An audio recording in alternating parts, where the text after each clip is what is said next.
My name is Matt Diaz, General Manager of Shooting Doors. I'm here with Sanchez. He's our lead firearms instructor. We're going to talk about some gear today that we got in from a company called M-Tac. They're a Ukrainian company, and we're trying to support them as they fight off their Russian occupiers. And we're doing so by buying some of their wonderful gear. M-Tac tries to provide really high-end gear at low cost. So there's some things that maybe could be a little bit better if you were buying high-cost items. But low cost is really important, especially for folks like us who don't have millions of dollars to spend on kit because we get taxpayer dollars in order to do it. We have to use our own dollars that are also taxed in order to buy this stuff. So some of the gear we have laying in front of us today, Sanchez, you want to go over what we got? Yeah, absolutely. So we have a multi-cam plate carrier right here. Okay, it's got a skeletonized cummerbund. Okay, nice laser cut MOLLE system right here as well. We also have a standard day pack essentially right here. Okay, once again, also laser cut, which is the new norm nowadays. Okay, we are driving away towards the fabric cut. Now we're more so going through laser cut, which I often enjoy a lot. Okay, right here we have a flat pack that's going to actually attach to the plate carrier itself. I'm a huge fan of a flat pack. I used to use a flat pack myself, so my team can go ahead and retrieve anything that's necessary, mainly handcuffs, zip ties, things of that nature. And then today we also have a dangler right here. So this goes in the front of the plate carrier itself. If you have too much stuff on your chest, you can go ahead, you can put something right here at the lower abdomen. It can also act as an additional safety right there with most plate carriers. They're at the sternum. So right here, this will offer another layer of protection, even though it's soft armor. The world is your oyster at this point of what you can utilize this for. It's very versatile, it's very minimal, and it's adaptable as well. And then this right here, okay, so this is a dump pouch, okay, very rigid. This is something similar to what I used to use back in the military.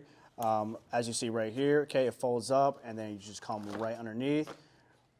Unveils just like that, okay. It has a drawstring system right there, so in case you want to put any magazines or anything that it's worthwhile keeping, you go ahead, you pull this drawstring, it's going to close that up, and then it's going to offer another layer of security itself. So, Sanchez, why would an everyday American want something like a plate carrier? Well, as an everyday American, now that I transferred over from the military side, honestly, it's to defend yourself against tyranny, really. If you're thinking about everything that you've seen on the news where it's super unruly, very lawless environment, you're going to want something that's actually going to protect yourself, okay? Bullets go through objects, and if you have something that's actually going to be able to provide protection, like a plate carrier that will hold plates on your body, then all the more reason to be protected and feel more safe. Especially if you're running a whole kit with, this is a very standard flak right here, a plate carrier. It doesn't have any magazines, but how I would run it essentially is that there would be magazines on the front, right? I would have like a tourniquet or like an IFAK in case I need to, render first aid to myself or to somebody else. And then also if you're working multi-team stuff, you have doing training with your friends, you can also have a radio on there. That'll be super helpful as well. Same with anything else that you could need, whether it's in a day pack or it's in a flat pack right here. So, in law enforcement, I used Kevlar vests most of the time. When I do private contracting, I used armor vests like this. So the idea being that you could put different plates inside the vest. You see that the plates are flat right now. The vest is flat right now because there's no plates inside of it. So the vest itself doesn't provide any type of ballistic protection. Its job is to hold the plates, the armor plates, which we'll show you in a little bit, that will actually provide protection. And why you might want armored plates instead of just like a Kevlar vest like a cop might wear is because armored plates actually stop rifles. And for those big threats of the big wolves, out there in the world, they're going to be using rifles. And so you want to be able to protect yourself from a rifle, you would need a plate carrier to put those rifle plates in. And then like Sanchez was saying, you can use these vests to hold all different types of stuff and gear and all that accoutrement that you might need when you're going around and being a patriot, the modern day Minuteman. Some of the things I look at when I'm looking for a plate carrier is I look for some modern things, example being like Sanchez was saying, the laser cut MOLLE. So MOLLE is basically a modular system that allows you to attach stuff anywhere on the vest. It's these little cuts in here, and we'll show you a close-up in a little bit. But these cuts allow you to attach all different other types of kit. And the reason is when you're leaving the house for whatever your mission is that day, whether it be LARPing with your friends at the range, or holding a post of security, or repelling at Russians, because that's like a real thing that people have to do places apparently, then you might want to load out with different kit. And so this allows you to change that kit depending on what the mission is by just taking those MOLLE straps out.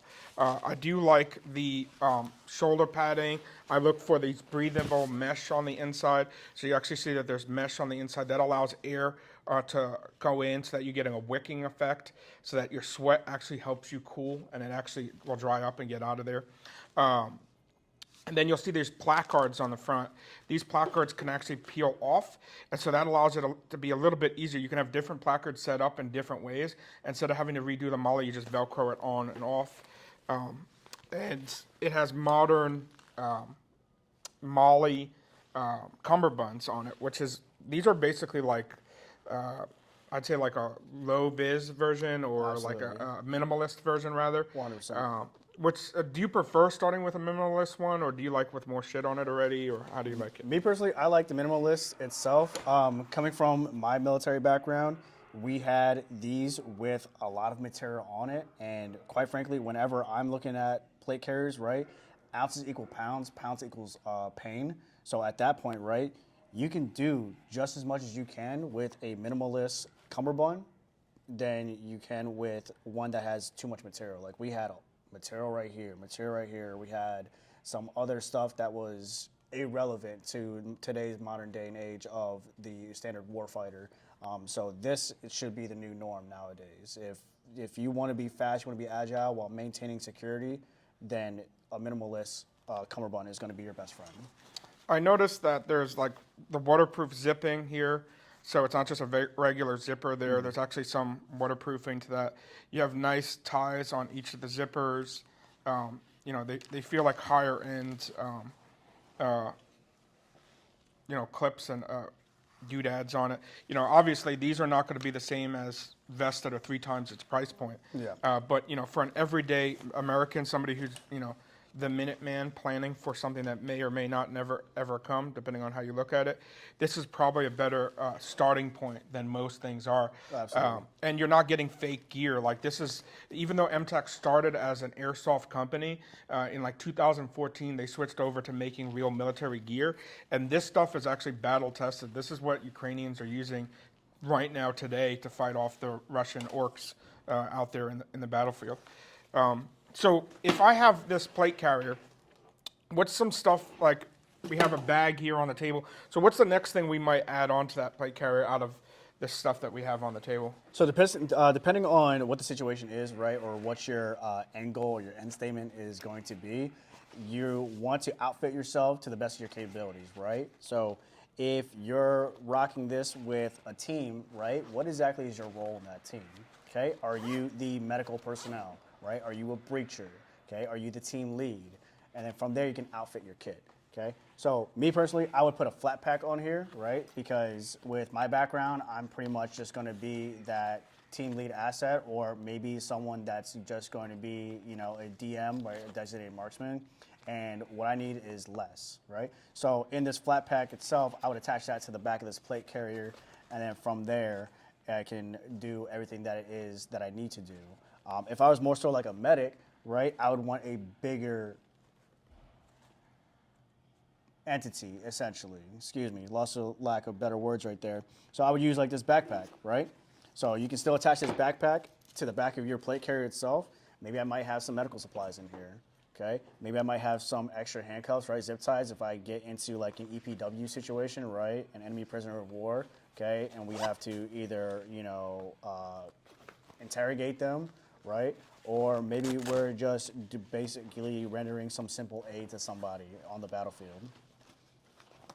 Now, so when he was talking about the flat pack, you'll actually notice that this particular one from M-Tac actually has multiple different ways that it can attach. The number one way is it has MOLLE attachments, and then it also has zippers. Those zippers can either directly zip onto the plate carrier if it has that, or even cooler is you could take these MOLLE, laser cut MOLLE, weave it in with the on the back of your plate carrier, and then if you don't want that flat pack on, you can actually take these zippers off, unzip it, and then you can you don't have to sit there and rework all of your MOLLE. Something that I find that's really cool is that they even like went down to, if you look at the zippers, and I'll show close up a little bit, they even went so far as to like bind the zippers in so they don't accidentally unzip when you're wearing it.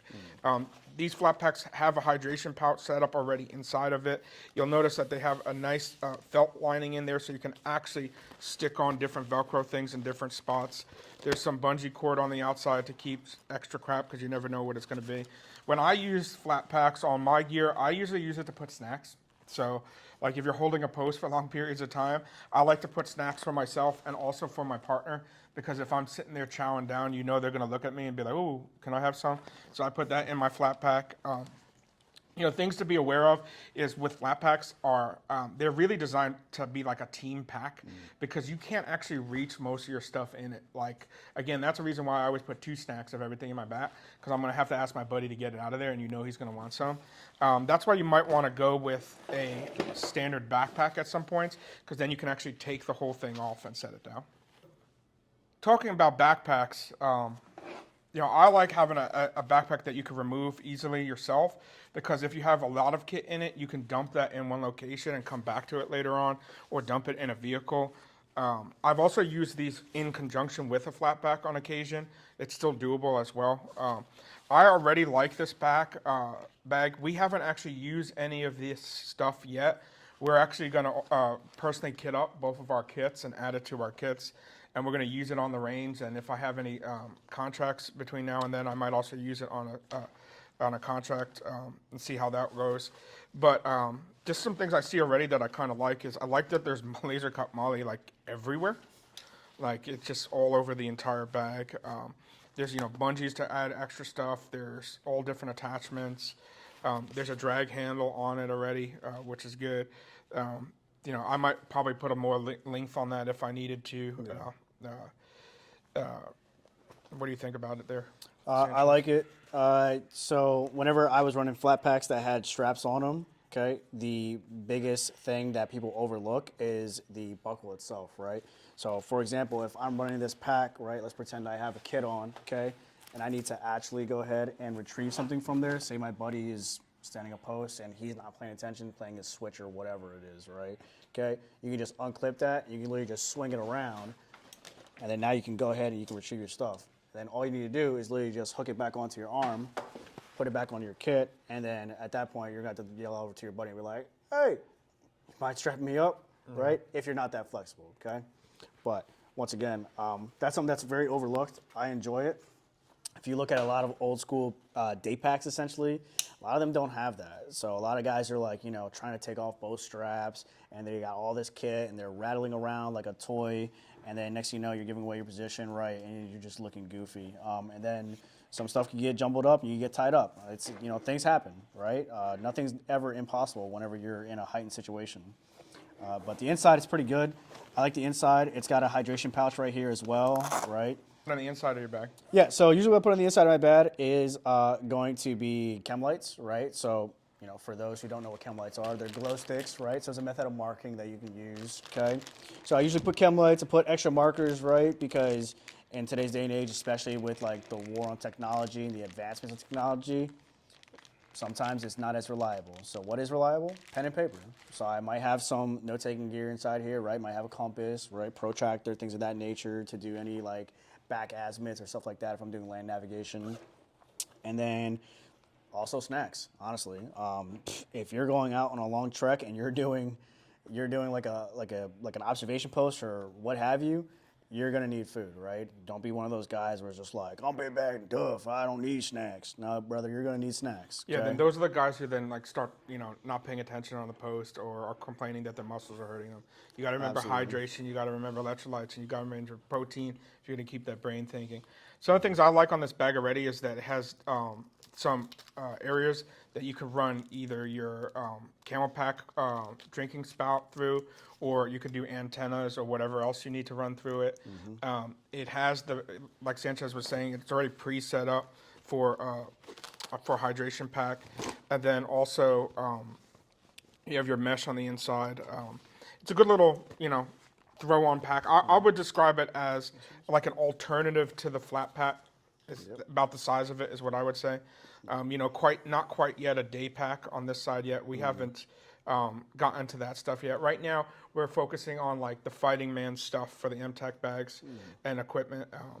But yeah, I think it's a good thing to have a bag pre-set up. I'm currently using a SOG bag. It's a little bit bigger than this bag, but I'm probably going to move over to using this and a flat pack and test that out, get some range time in on it and see how it works. It's really important that you take your gear and you actually test it, actually get moving in. You'll find places that all gear rubs wrong on you and needs to be adjusted. The other big thing to keep in mind is that a lot of military gear is designed with the expectation that you have a buddy, that you're part of a team. And that's, for us lone Minutemen out there in the world, we might not have that. So you need to put this gear on and see what actually works for you, what you can actually do with it, and how it's actually helpful. And so honestly, the straps are hunkered in pretty well with this double stitch right here. It's got nice little padding on the side right here back as well, so it's not rubbing up against you pretty raw. And then like Matt was saying earlier about that drinking spout, right? It's got an ambidextrous little port right here, so that way you don't have to, you know, clamp this on, clamp your spout by these zippers right here. You can just feed it through onto that tubes, and you can either do it on your left or your right shoulder strap right here, as he was saying earlier. Yep. So then we also have here just some little pouches to keep in mind. This is one of the danglers, they're called. It's basically a pouch that, if you notice there's Velcro on this will actually stick inside of the vest and dangle down over your pelvic region. I've seen Ukrainian soldiers actually using, and Azov battalion using multiple of these, like two, so that they actually get even all the way down to the crotch area coverage with it. And I'm guessing it's because they're putting some type of soft armor inside of it. Yeah. I will tell you, on my Dangler, I have shoved in a soft armored plate in there. It only is going to stop, you know, handgun rounds at best. But shrapnel is now a reality of life. We're moving into the future now of drones, and drones create shrapnel. And drones don't cost much money and aren't really hard to figure out. And you can put explosives on it and really cause a lot of damage. So shrapnel is now something we're thinking about. And so having extra coverage over like the groin areas that we like and find important, and then like the femoral arteries are a good idea. So having little danglers, and then you could put other stuff in it, you know, stuff that you need to get to quickly. And it has lots of different shove areas on that. Dump pouches, you know, we all use them for different purposes, and they're all kind of different. This one's a very overbuilt pouch. When I'm looking at this, the first thing I thought to myself is that they have this for a specific reason. And, you know, this dump pouch, they list as a mag pouch, right? So I can really tell that what they're thinking too is, you know, if you need to dump a whole bunch of loaded mags, add it to your kit, this is an area you could do that. There's definitely the pull string on the top so that you can close it up. Still has the mesh at the bottom so that rain can get out of it and water can get out of it. Has a very rigid opening, so you could tell it's designed to be used a lot. You know, is this a dump pouch that I might put on like my belt if I'm doing executive protection or security or anything? I'm not sure, because it does take up a lot of linear space on the belt. But like if it's like a shit hits the fan kind of situation, and I know that I might like really have it deployed like this most of the time, this is a very substantial bag. This is not a, you know, in no way, this is feels like a high-end type of heavy-duty bag. And then it has the MOLLE attachments and can roll up on it. Some things that you got to keep in mind, like I ordered some stuff to try selling here that are just random accoutrement. Like this is actually just a water bottle. It's a little water pouch that you can throw in. People, I think, forget that there's a lot of other kit that you need to throw in there. Like, how are you going to drink that day? Do you have a cup? Do you have a fork? Like, there's little things that you need to add in. And we're going to do a separate video going over that little stuff. M-Tac kind of provides all those different things. You can kind of get anything from them. Again, because they're helping to field a defensive military force, the Ukrainian force, against an actual real first world occupier. And so, you know, you can order products from them at really good rates that are, you know, things you might not think about, like a spork, you know what I mean? Something to open that.